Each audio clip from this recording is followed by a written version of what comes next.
Ladies and gentlemen, Geri Petito. I'm not an addict, I'm just an ass. And in time, this too shall pass. I'm not an addict, I'm just an ass. Geri Petito taught the class. I'm not an addict, I'm just an ass. Loves the answer, the greener grass. I'm not an addict, I'm just an ass. One day at a time, free at last. When you don't know just what to do, Just what to do, just what to do. if what you're feeling is really true, Is it really true? Is it really true? just keep your ideas safe and sound. Safe and sound, safe and sound. That's exactly how change is found. Change is found, change is found. I'm not an addict, I'm just an ass. And in time, this too shall pass. I'm not an addict, I'm just an ass. Geri Petito taught the class. I'm not an addict, I'm just an ass. Loves the answer, the greener grass. I'm not an addict, I'm just an ass. One day at a time, free at last. Hello, everyone, and welcome to the Geri Petito Show. Everyone and anyone who knows me knows I am the author of I'm Not an Addict, I'm Just an Ass. I'd rather be a smartass than a dumbass. Because, guys, 32 years ago, I was a dumbass. But today, 32 years later, through the grace of God, I can honestly say now I'm a smartass. And yes, the word ass is in the Bible at least 40 times, and it means donkey, and that's what I was. I'm saying all that to say this. We've had the roughest few years of our lives, right? All over the world, not just here. And I want everybody out there to know someone is listening. I'm a nutritional health coach. I'm also a recovery coach. All my services to you are free. If you think my book can help someone, because I sure do, you can go to Simon & Schuster's bookstore, Archway Publishing, BAM, Barnes & Noble. You can go to my website, www.geripetito.com. You could even order the book from there. And guys, please subscribe to the Geri Petito Show YouTube channel. A lot of cool stuff is going on. And guys, if you truly, truly, truly cannot afford my book, please reach out to me about that as well. I'm really here to help you. So, having said that, guys, you know I always bring it, right? Well, I've got a really, really cool lady with me here today. Her name is Brenda Magee. Brenda, say hello to everyone. Everyone, how are you? So, gosh, I'm so happy it's finally here. Okay, we booked this such a long time ago, it seems, right? Yeah, we did a couple cancellations, things didn't work out, but we are here. We are here, girl. So, Brenda, do me a favor. Start telling everyone a little bit about yourself, and I'm going to share the show everywhere. Well, I'm a boomer, and I have a great family, wonderful husband of 52 years. I've got 4 grown children that are great, have families of their own. I am I think I was always have been a stay-at-home wife. Okay. My husband was with Dunkin' Donuts, and we moved around frequently. He established his career. I did what I wanted to do my whole life, is stay home and take care of our children. We did that. And when our youngest was old enough to go to daycare, I thought that it was time for me to do something for myself. I went back to college after 15, 20 years out of college. I got my degree at Marquette University in history and family studies. And I have been doing everything I've liked. I've tried everything I've done. I thought I'd go into education with my degree. And I started subbing for years. I found out. Too much red tape. Too much red tape from administration. Hold on, Brenda, hold on. Administration. Hold on. We're having some technical difficulty. Hold on, I'm sorry. That's okay. Guys, just That's bear okay. bear with us, please.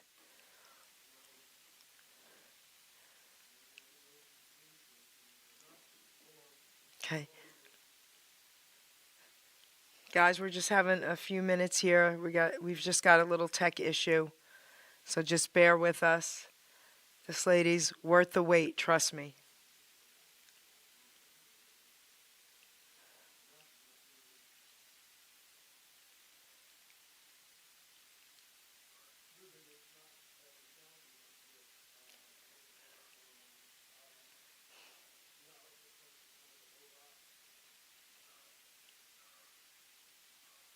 Brenda, say something to me. Hi, how are you? How you doing? We're gonna get this. Hi, how are you? How you doing? We're gonna get this. Through this, and when you do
Let's test, Brenda. Say something, please.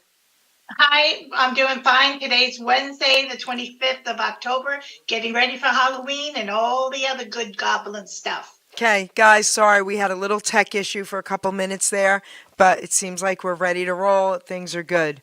So, Brenda, let's talk a little bit more. You were saying you went back to school after your kids were grown and you did a degree in history. Is that what you were saying? I have a degree in history, I have a minor in family studies, and I thought I'd use my degree teaching. And I substituted for quite a few years while I'm still working towards my credits. I found that I didn't want to be in the classroom, mainly because of all the red tape. There was no support from administration. Parents were like out of this world, and I knew that I couldn't do what I want, how I wanted to teach under the circumstances. So I took my degree, my love for history, and I put it to use in my community, in historical society. I did programming, we did restoration. I like going back into my community because that's where I feel I have the most impact. And so that's where I started from there, using that. And I've had a couple of different jobs that revolved around history and helping people and doing different things, which led to a couple of my books. And so I just had a very fulfilled and exciting and wonderful. I've traveled around the world. My husband was in the Marines, and so we saw some wonderful places. And I've really had a really good life, and I'm very happy. So, I have some questions for you before we really talk about your life and your books and all that cool stuff. Yep. This has always fascinated me. You mentioned something, history. So, I've traveled all around the world as well, all over the world, and I'm just so blessed and honored that I had that opportunity when we did.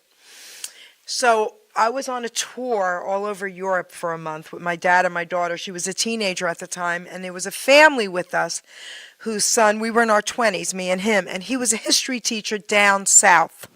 Okay? And this, you got to remember, I was in my late 20s. And this was the first I ever heard what he said that kind of opened my eyes. Tell me your thoughts on this.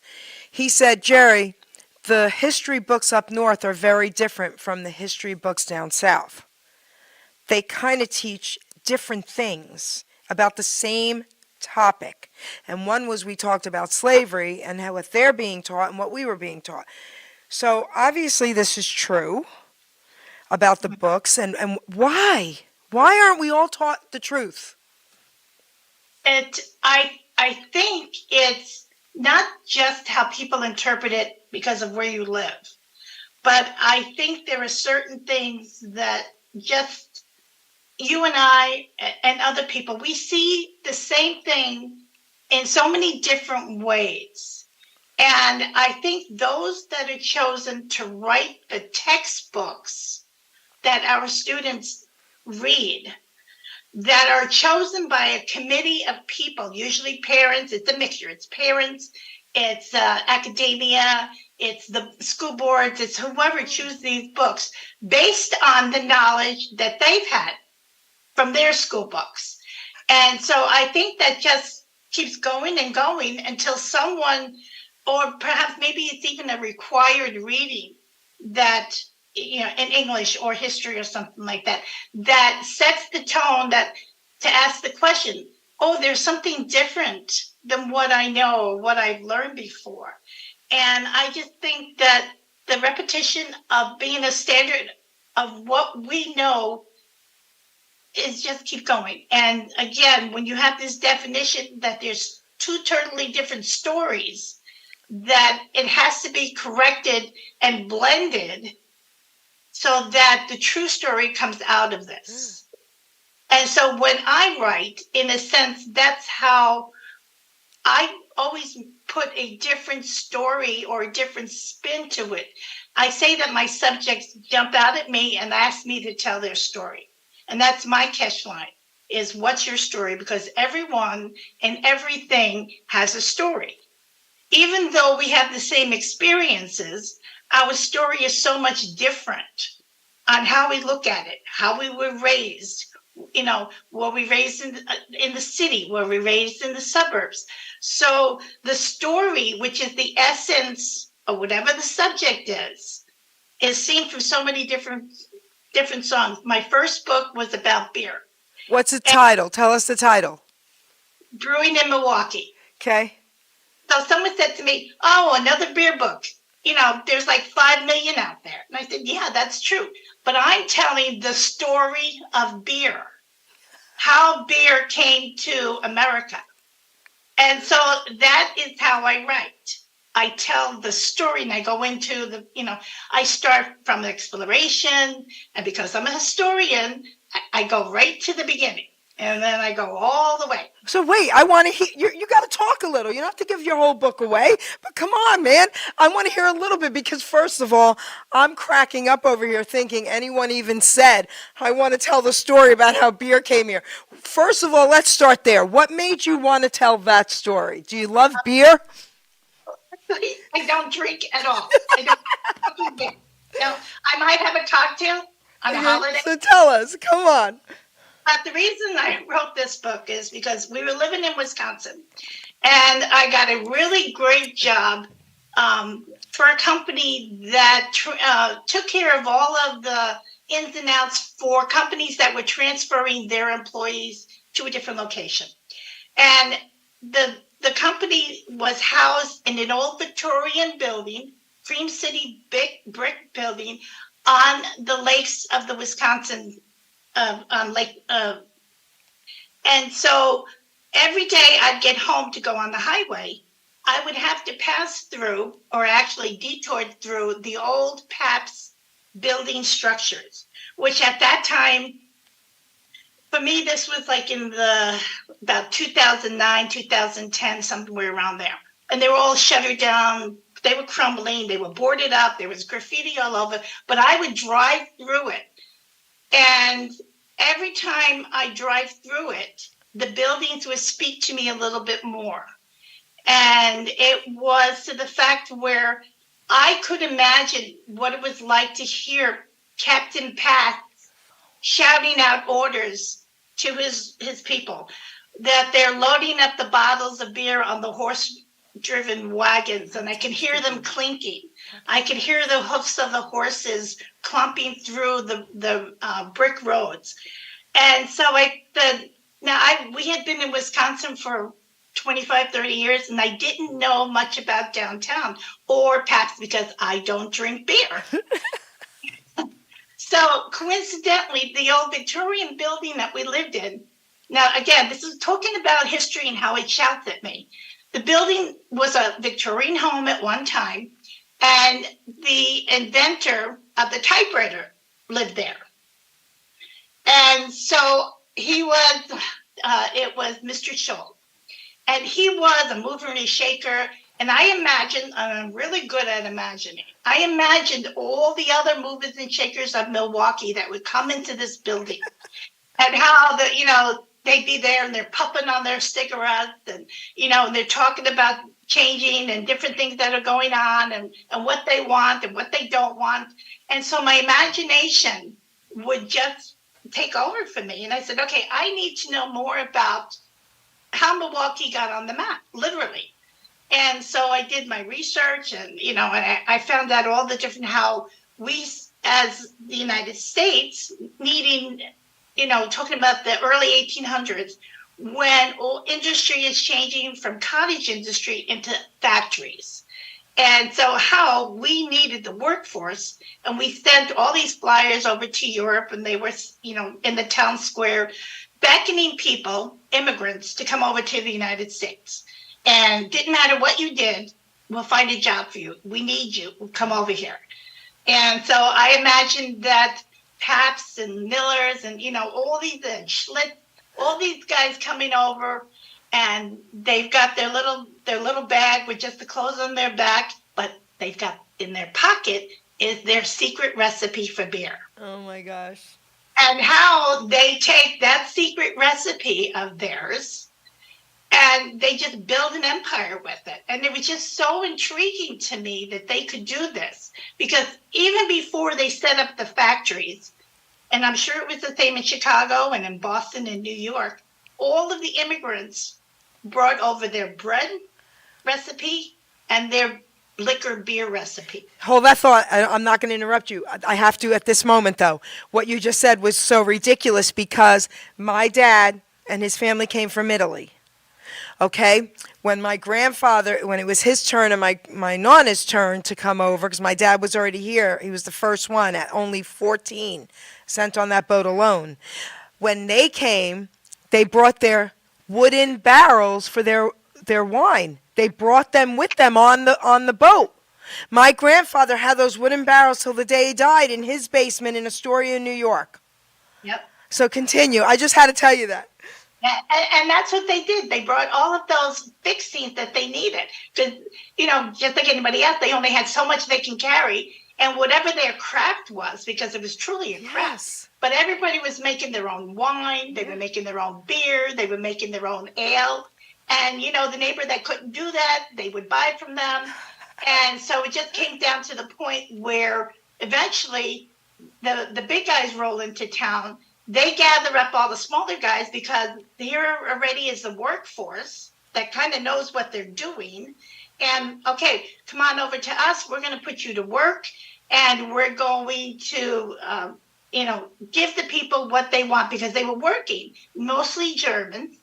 And so they needed not needed, but they wanted what they had back home, which was the food and the beverage.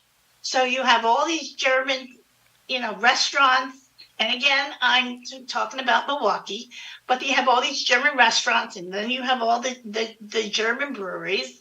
And then, later on, another drove of people come over, the Irish or the Italian. And the same thing, they start their restaurants, they start their delis and their products and their bakeries and things like that.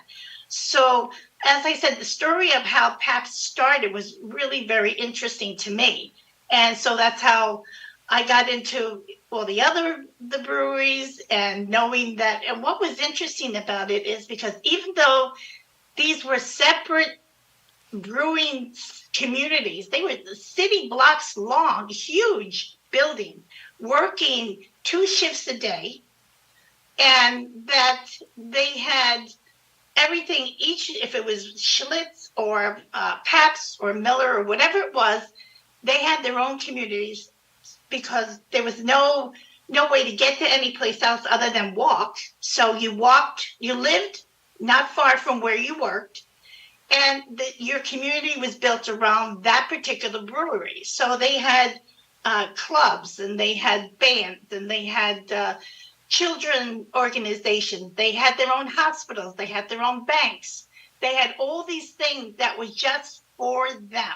And each brewery had that same idea. And again, they took how they lived from Germany and they brought it over here. And so it's just interesting to find out how benevolent the breweries were to their community. And eventually, as Milwaukee grew, the breweries became benevolent to the community, to the city, helped it to build up the building.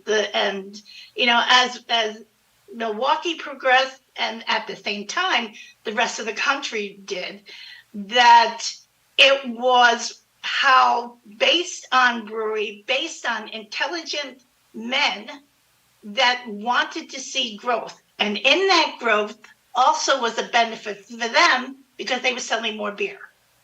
And they were, they had more employees that were happy, which made to a content community, which made, again, flashing back to the brewery, that everybody was happy. I'm sure that there were issues about, time, work hours and other things and injuries and whatever would happen in a normal factory. But it was just interesting on how women were important in it, even though it was a man's world. Okay. And, and just how they campaigned for their own rights amongst the men. And it was just through research. So my first love is history. My second love is research. I just can spend hours and days and days and days, which takes up a lot of time. And it's just that it's like a domino effect that you start one thing and you find another. Now, I've been doing the current book that I'm on. Ever since I started my first two books, I've always found something a little interesting. And I have a little book and I go, oh, that's my next book. And I write it down, the information that will be going for another book in the future. And it just because it's this domino effect of information that it just snags me, and I can't stop. Not at all. Can't stop.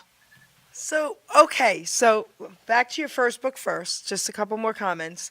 So, it's ridiculously cool, okay, about that book anyway. And I don't drink. I never drank, okay?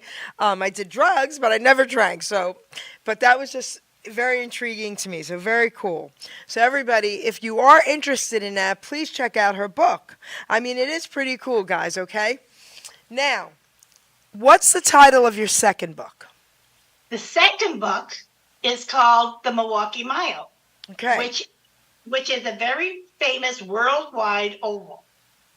And I start from the beginning and I talk about how back in the days in the 1800s, when, especially in rural areas, that all the farmers would gather once a year, to who's got the biggest pumpkins, who's got the best beef, falling on.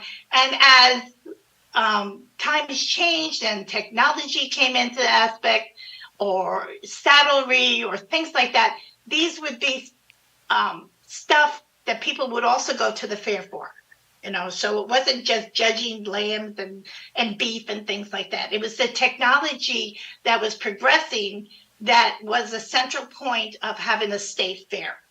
And as a side shoot of this, one of the things for state fairs would be for entertainment, would be, they'd have the sideshows and the bearded ladies and all that, but they'd also have horse racing. Okay. And so they would build these big grandstands and the horses raced, and they were all thoroughbreds. And it would be the thoroughbreds of the rich and famous.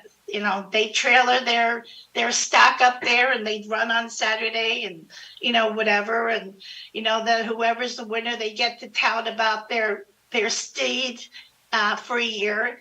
And so then I learned that from that, which the ovals that the horses ran on, eventually were able, when the automobile was invented, that someone got the idea, well, we need an open space. We can't race in the city streets. Where are we going to go?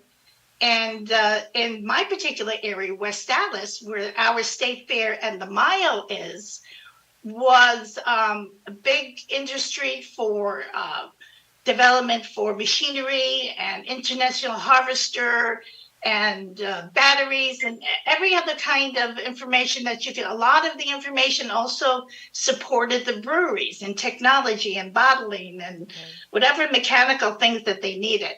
So eventually, once the automobile was invented, they needed the track, and they would race automobiles on the track.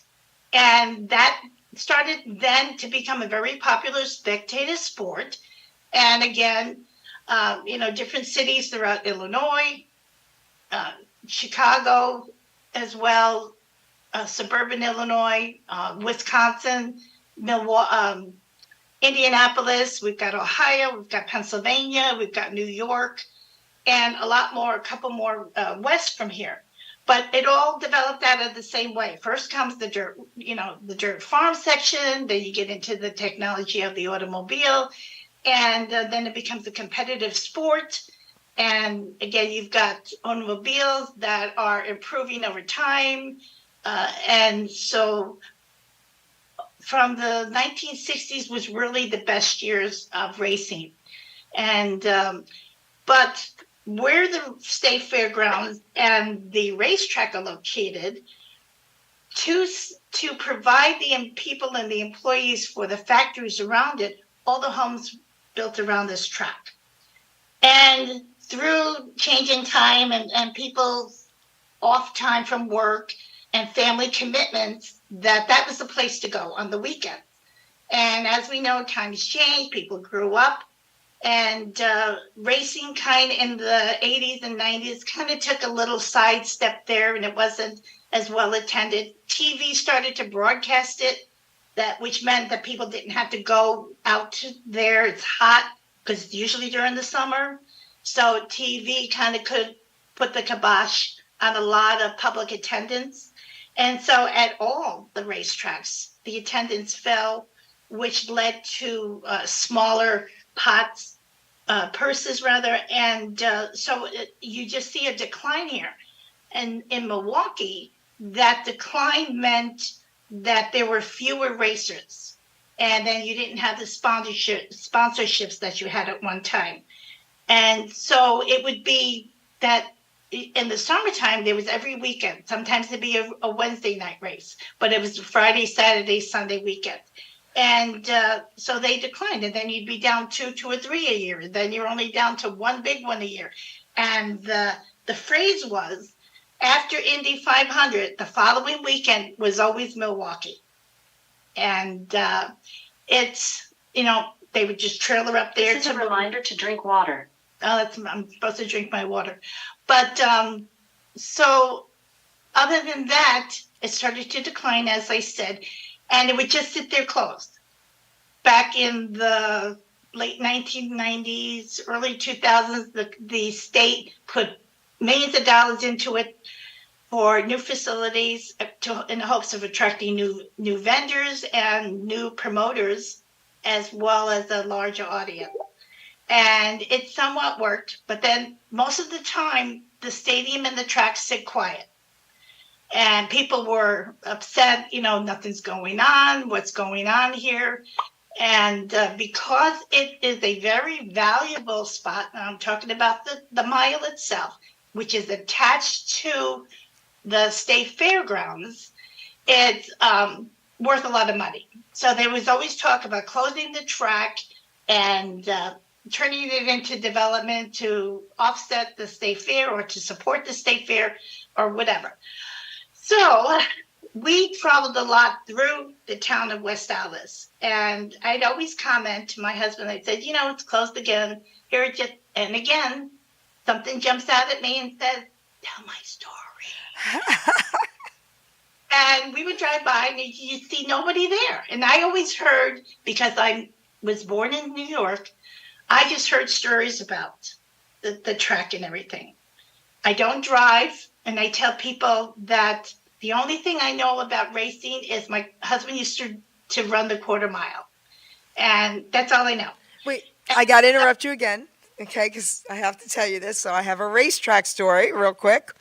In the 70s, I'm from New York, too. I grew up in Long Island City, New York. And my dad's brother, who was in the Marines, met a Jersey girl. So he moved to Robbinsville. They built a house, and there was land. And called my dad and said, get your family here, build a house. So my dad did. So we were neighbors. All right, so we still have our family on this road, Bresnahan Road. But anyway, I'm a kid.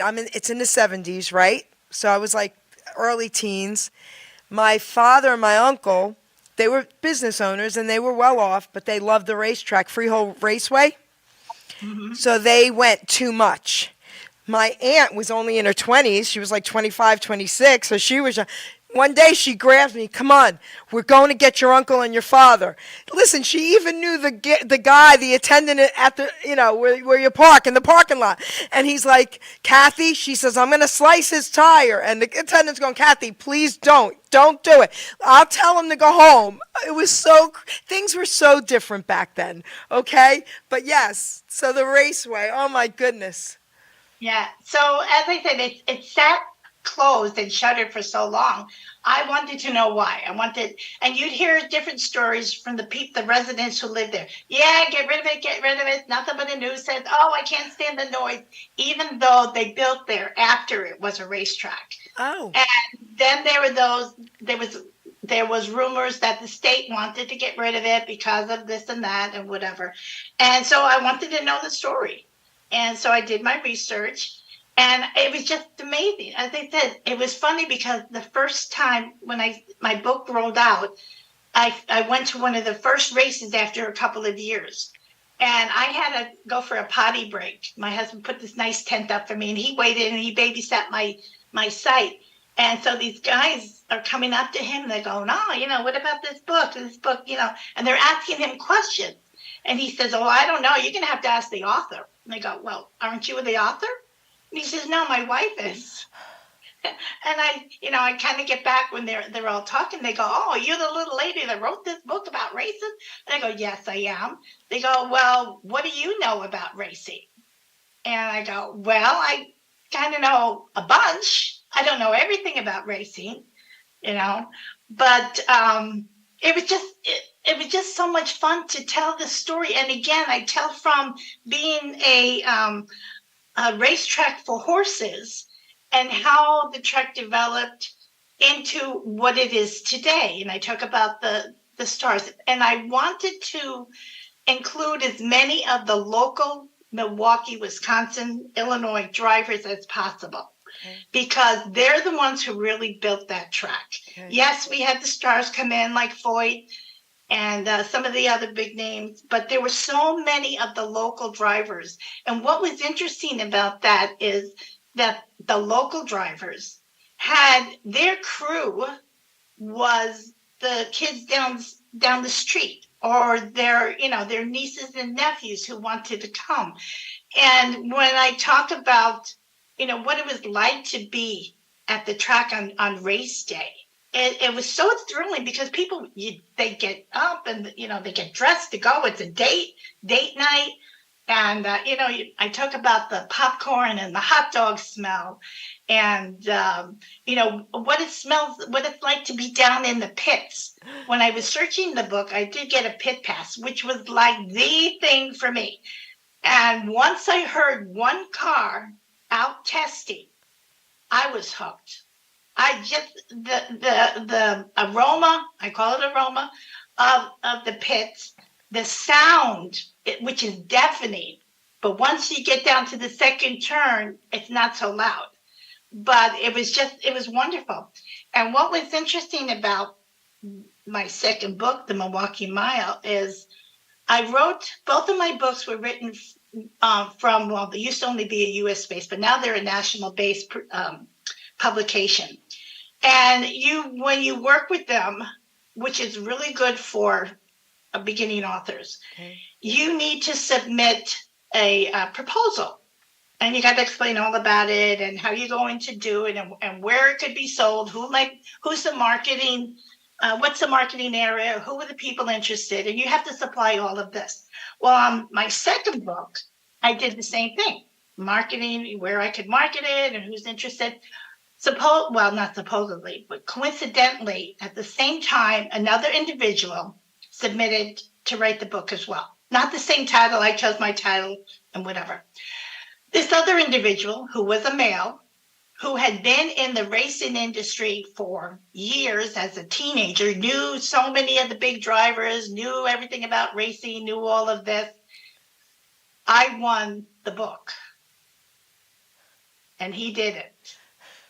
And I found such joy in the fact that they chose me because I was doing the history of the racetrack. I wasn't just talking about racing. I was talking about the people.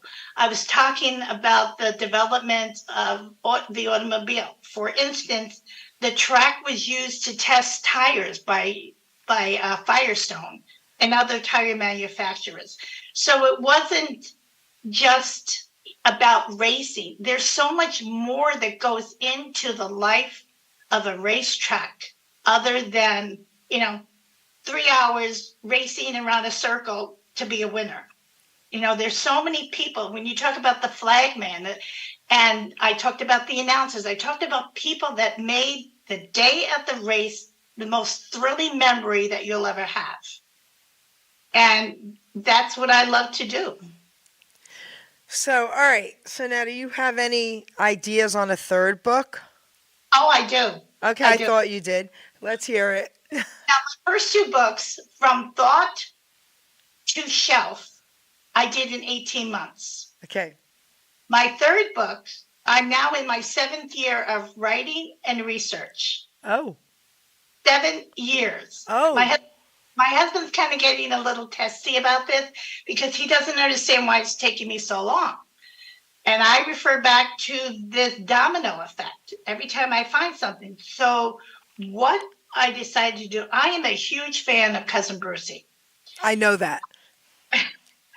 And just like anybody else who's my age or more 10 or 15 years younger, we grew up listening to Cousin Brucey and to Charlie Greer and, to all the other great DJs on the radio in New York metro area. And I thought it would be good. So if you listen to a Brucey show, and by the way, he's on the air again back at WABC in New York. If you listen to his show, every 99% of his callers always start out and say, I love you. I've been listening to you for decades since I was 10 years old. And I remember this song that I'm going to request. It was when I got my first kiss by my boyfriend at homecoming. And there again, there's those stories that make up life that are so important. And so the book that I want to do is I want to write about music from the 60s, 70s, and the 90s and how it impacted teenagers. Not the 80s? Yeah. From the 670 days, 90. Okay, go ahead. And how it impacted teenagers. And I talk about the Beatles coming and how they brought the fashion followed and how we started wearing the miniskirt and putting that little eyelashes like Twiggy underneath our eyes. And, how the fashion for both men and women changed and,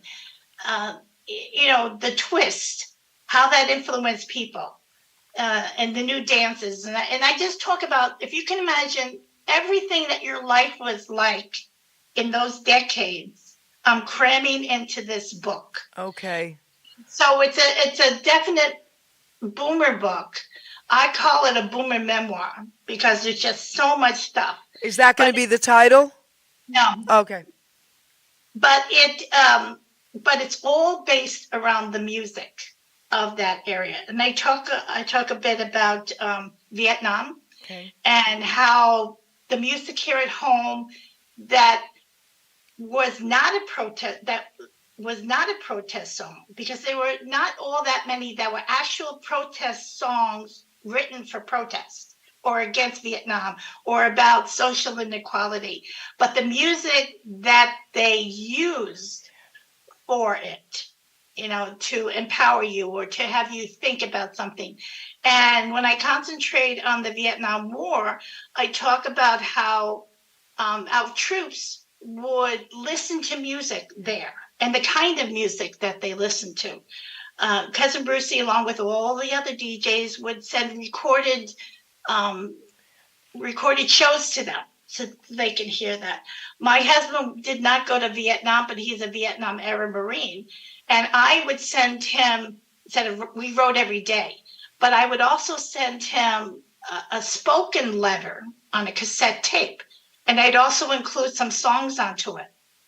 He'd get it, he'd listen to it, either he'd save it or he'd buy another cassette and do the same thing.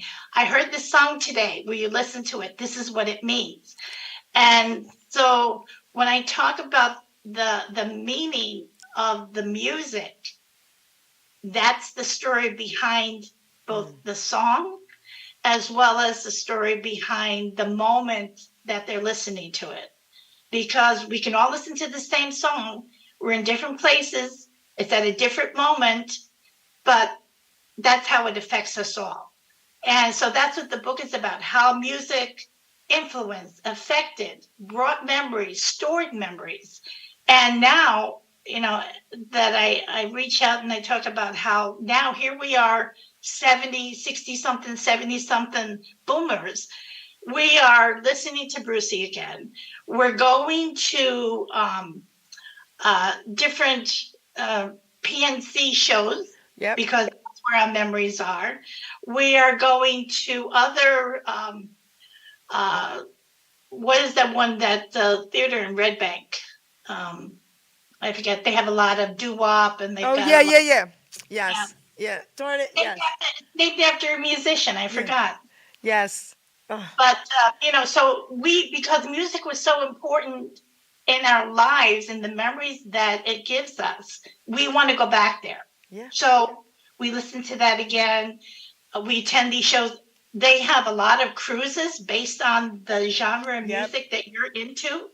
And a lot of those shows, they have most of the time they will have the artists Yep. that are there. So you get to meet and greet. But music has brought so much to all of us, and we all used it differently. And and I talk about the commercials, songs that were commercials or commercials that became full 3-minute songs, and just the impact that music has on us. It's just I don't know. It's just so cool when you think about it. Well, I was at the PNC this year with Hamilton Radio Crew, and I actually got to go backstage, and I got to meet Cousin Brucey, got my photo, and I'm there. he promised me an interview, so hopefully that's going to happen. I got to interview Don K. Reed, of course, and I got to interview the Geeter. God rest both their souls, you know. But you're right, because, I always say I was born too late, because I was born in 61, and all the oldies, incredible songs. In 1961, they were hits. Like, every time I see it's 1961, I'm like, this is crazy. And I always say I was born too late because my music is Elvis, oldies, and doo-wop. And I like the 70s, 80s, and 90s, of course. You can't take that out of me. But my favorite is the oldies. And, you're right, Brenda, because music saves lives. And we do a lot of shows in nursing homes also and all that. And the people, sometimes they can't even lift their heads, but as soon as they start singing, you see them trying to lift their heads and they do this. And it's amazing what music does. I can't wait for that book to come out. Soon. I'm hoping to get it done by the end of the year and I think a lot of it is that one, I broke away from my first publisher because I felt that I was schooled enough to be able to do it. Okay. But because there's so much information to go into it, now I'm getting to the end and wrapping this up, and I kind of feel like a panic thing because I do get distracted. Okay. I'm on YouTube and I'm on Facebook and whatever. But because it's taken me so long, because there is so much about it, that I feel that I'm going to flop. And I think that's what's making me take so long. I'm so hesitant about doing this. And someone says to me, oh, don't worry about it. Just do it, finish it. And somebody out there will read it. And it's not that I hope to make money or, things like that. It's just, again, this story needs to be told. There are tons of other books out there about music and musicians and artists and the artists that write their own biographies. And again, it's their spin on what they were doing at the time. And, and we want to get into that because one, we're nosy. We want to know what their life was like. And two, they lived the same thing, but they were on the opposite side. They were the creators. We are the receivers. And so we look for the complementary of the two of us at that time in that music.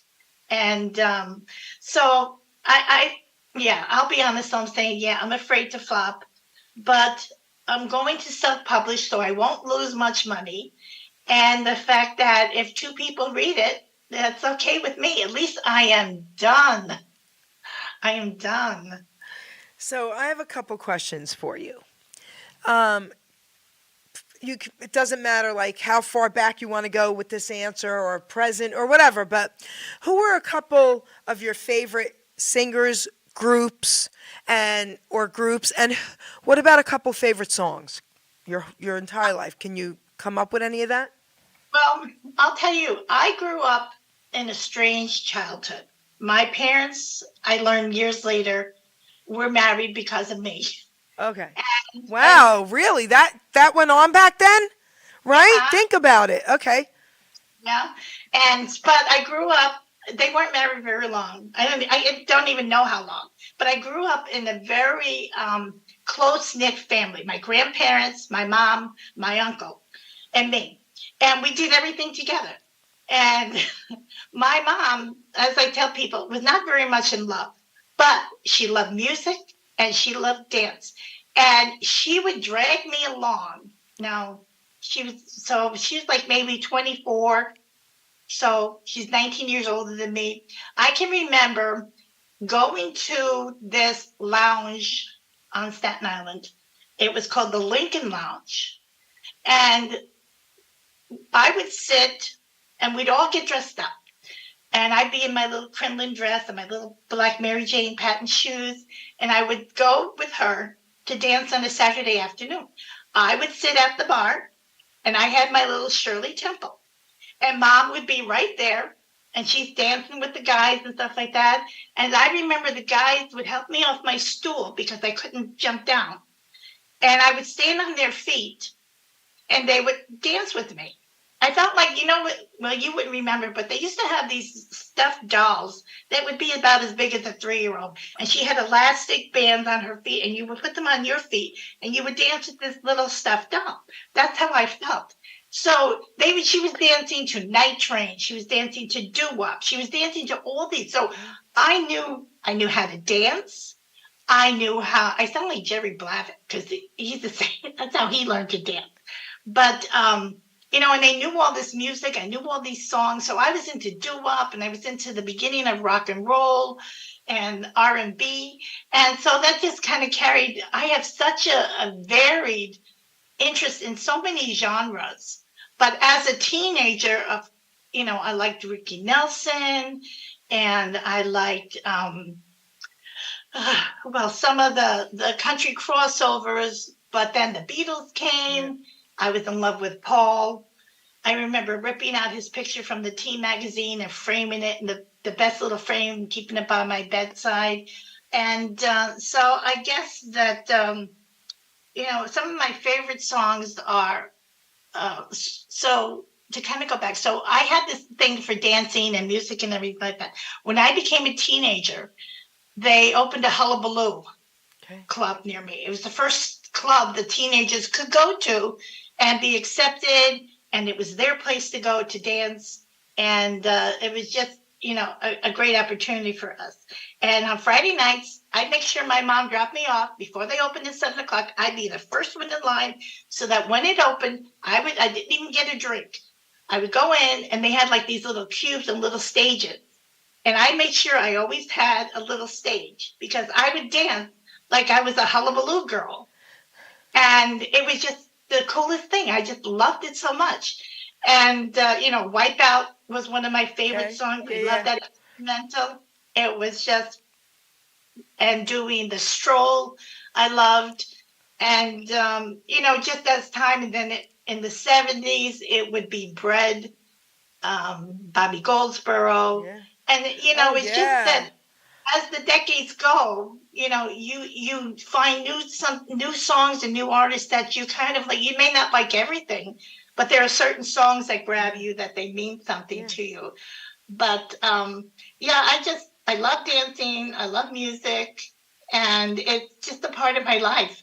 And the book kind of reflects that. But I do call it a boomer memoir because I think 99% of my experiences are shared by millions of other people my age or about there in that decade. And, you know, and I talk about a lot of places where we would go for pizza. And I say we as a collection of New York metropolitan people, you know, and I talk about Luchow's and I talk about the Brass Rail and I talk about, you know, a lot of different other places. Cool.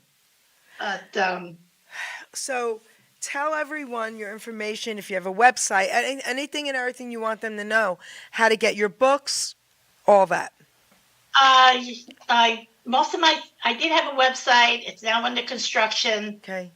But I do have a website for myself as well as for my books for the Milwaukee Mile and Brewing in Milwaukee.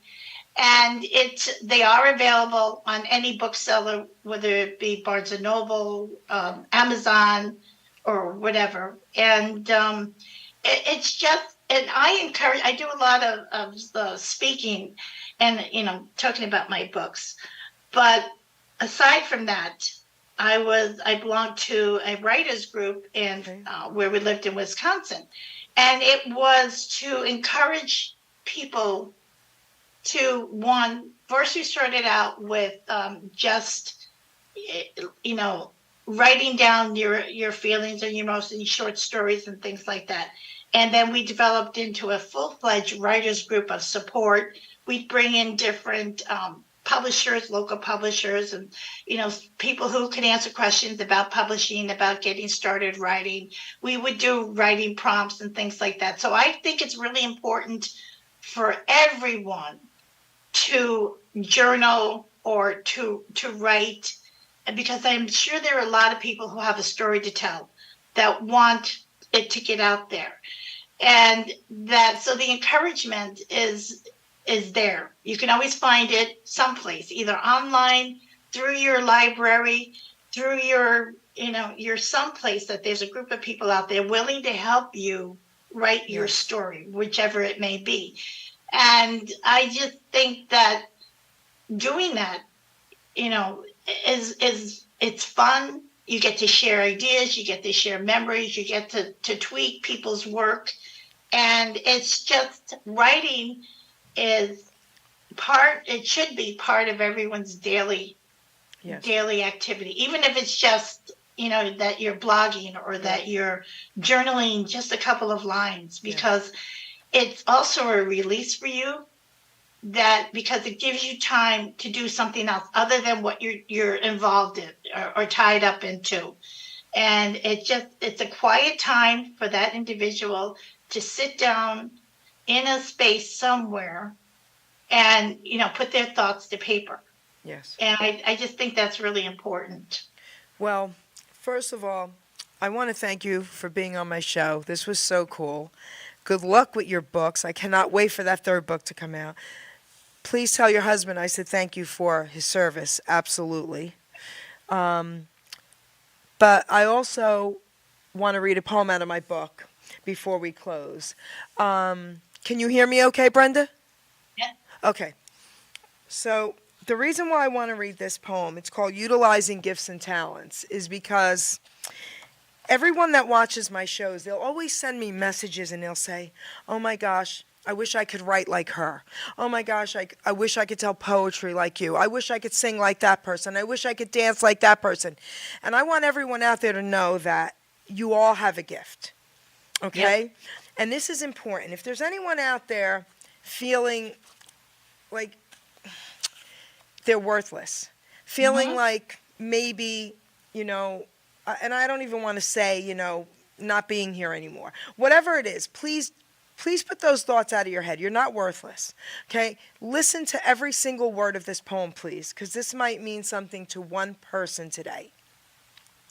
We are born with talents, we are born with drive, with different gifts to help us thrive.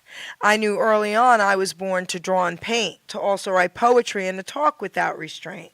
Our gifts and talents should all be used. God's gift to us not be abused. We can go far in life for sure, using our gifts to go on tour. All our talents should be used to create ourselves and more, but then our job's to share them, to even up the score. You see, in life what's needed is not just for ourselves. Once our gifts are mastered, take them off the shelves. A living we can make by spreading them around, not just for the money, but to spread a peaceful sound. Don't take for granted the gifts you're given. Go out and spread the joy. Our gifts are not to be held back for us to self-destroy. Put your efforts forth. Do not hesitate. All your talents, my friend, are never second-rate. Never hold them back or you will surely die. Maybe not in body, but your soul will cry. Our gifts were made to share, our talents made to soar. Go through life enlightened and then you can roar. Be proud of who you are. Be happy you're alive. Once again, my friend, your gifts will help you thrive. By putting efforts forth, not keeping them at bay, your name, Brenda Magee, will live forever, girlfriend, forever and a day. So go through life excited for what you sure can give. To yourself and others is our reason to live. Our grave will be quite lonely, but our legacy lives on. So make sure people smile with the breaking dawn. And Brenda, that's what you're doing, girl. You're making people smile, okay? Thank you. You are absolutely making people smile.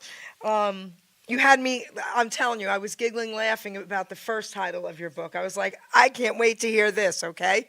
So I can't wait for your third book. Everybody, please, please check her out, Brenda Magee. She's amazing. She's the coolest chick, okay? And her books are off the charts, especially this third one. So come on, Brenda, let's go. Your husband's right, 7 years. Let's get it out there, baby girl.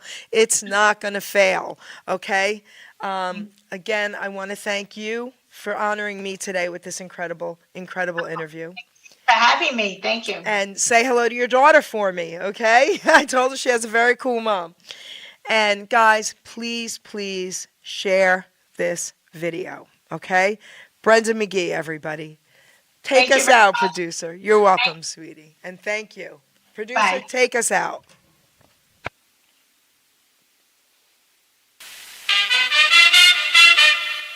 Ladies and gentlemen, Geri Petito. I'm not an addict, I'm just an ass. And in time, this too shall pass. I'm not an addict, I'm just an ass. Geri Petito taught the class. I'm not an addict, I'm just an ass. Loves the answer, the greener grass. I'm not an addict, I'm just an ass. One day at a time, free at last. When you don't know just what to do. Just what to do, just what to do. If what you're feeling is really true. Is it really true? Is it really true? Just keep your ideas safe and sound. Safe and sound, safe and sound. That's exactly how change is found. Change is found, change is found. I'm not an addict, I'm just an ass. And in time, this too shall pass. I'm not an addict, I'm just an ass. Geri Petito taught the class. I'm not an addict, I'm just an ass. Loves the answer, the greener grass. I'm not an addict, I'm just an ass. One day at a time, free at last.